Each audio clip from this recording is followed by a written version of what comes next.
This is a Sports Catastrophe production.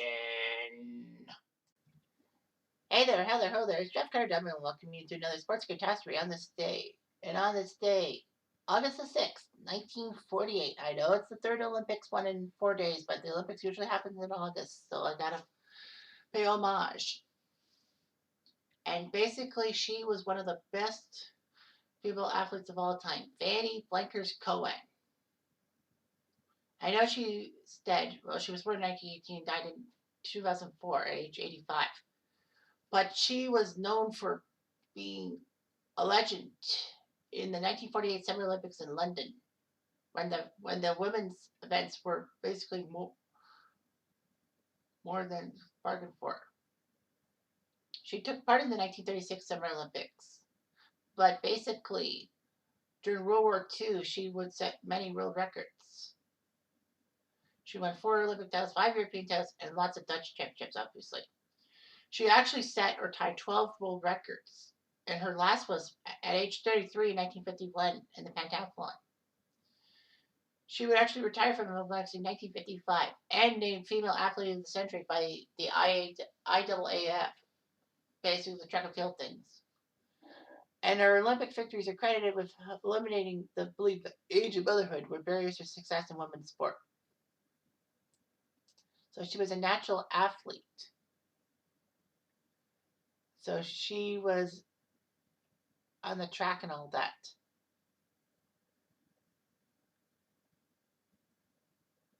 She actually set the national record for the 800-meter race for Holland. Unfortunately, though, 800 meters was considered too physically demanding for female contestants, and the Olympic program removed it after 1928. She was selected to go to the 1936 Olympics in Berlin as part of the high jump and the 4x100 meter relay.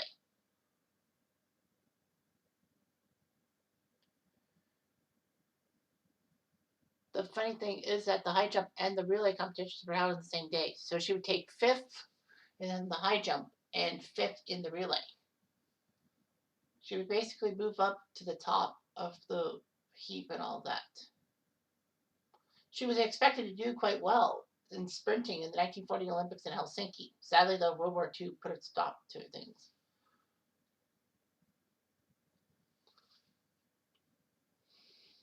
And she got engaged and married a guy by the name of Jan Blankers, who was a sports journalist and the coach of the women's athletics team.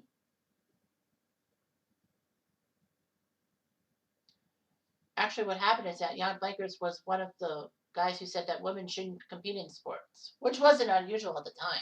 But once he fell in love with Fanny, he changed his mind.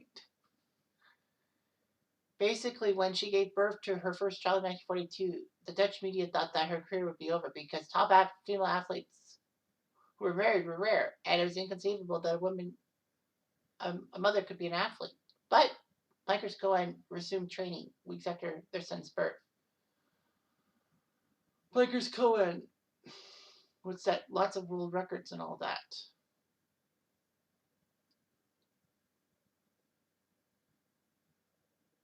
The problem was that the winter of 44 and 45, the hunger winter was severe. Basically, a great lack of food in the big cities. She would actually give birth to a daughter and didn't really train that much after having her daughter.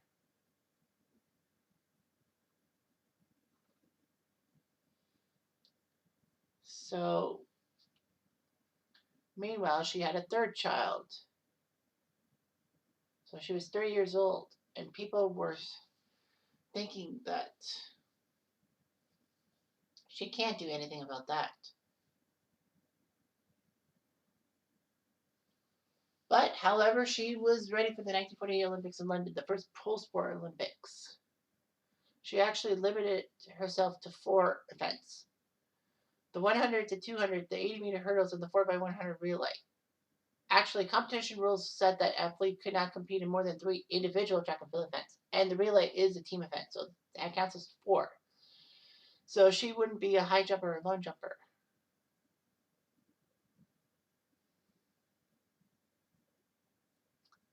Her first gold medal was August 2nd, 1948, when she won the 100 meters over Dorothy Manley and Shirley Strickland. So she was the first Dutch athlete to win an Olympic title in athletics. But her main concern was her event, the 80-meter hurdles. Her main opponent was ironically coached by BLankers-Koen's husband.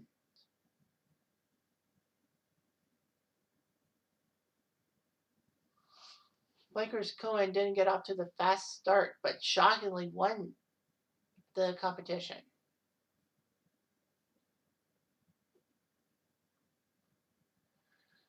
Gardner thought they won. They played the British national anthem, and the crowd in Wembley cheered, and BLankers-Koen thought she lost.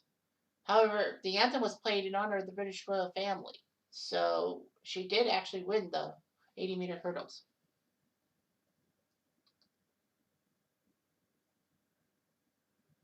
BLankers-Koen unfortunately was suffering through homesickness, I guess in a sense because of her 3 children. But anyway, her husband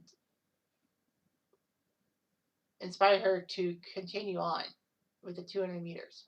So she did.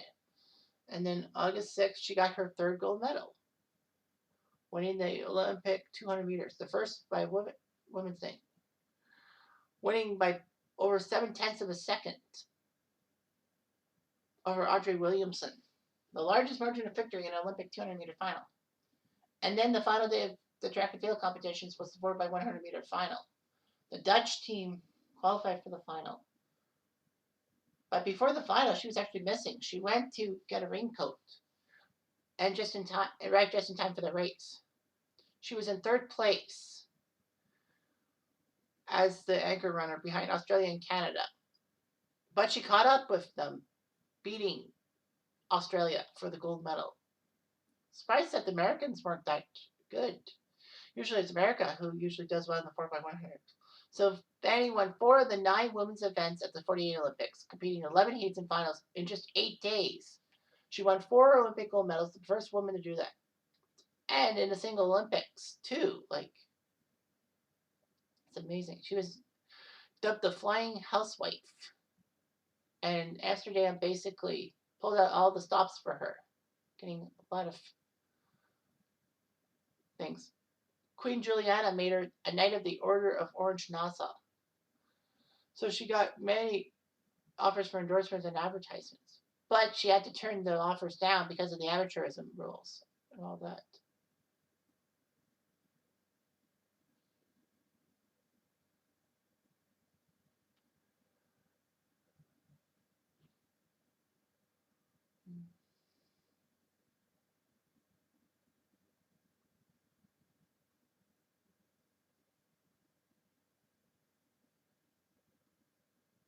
She would actually take part in the Helsinki Olympics in 1952. She actually was hampered by a skin boil, even though she was in physical condition.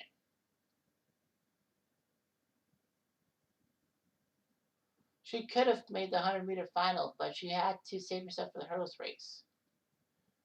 She didn't do so well in the hurdles race. She would serve as team leader at the Dutch athletics team until 1960, from 58 to 68. Like Jan Blankers died in 1977, and Fanny moved back to her old hometown. All that.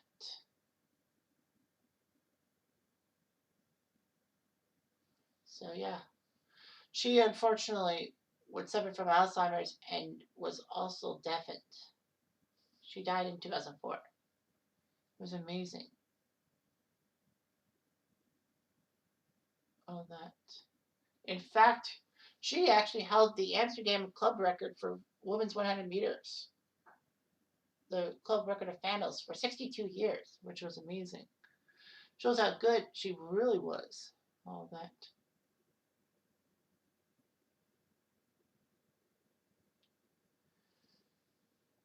She was the 3rd highest sports person in the 2004 national poll for the best Dutch athlete of all time, behind Johan Cruyff and Marco van Basten.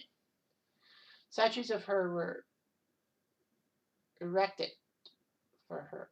So yeah, she was basically Dutch a Dutch treat personified. But basically, she was the world record holder in many events. And basically, with the fact that um,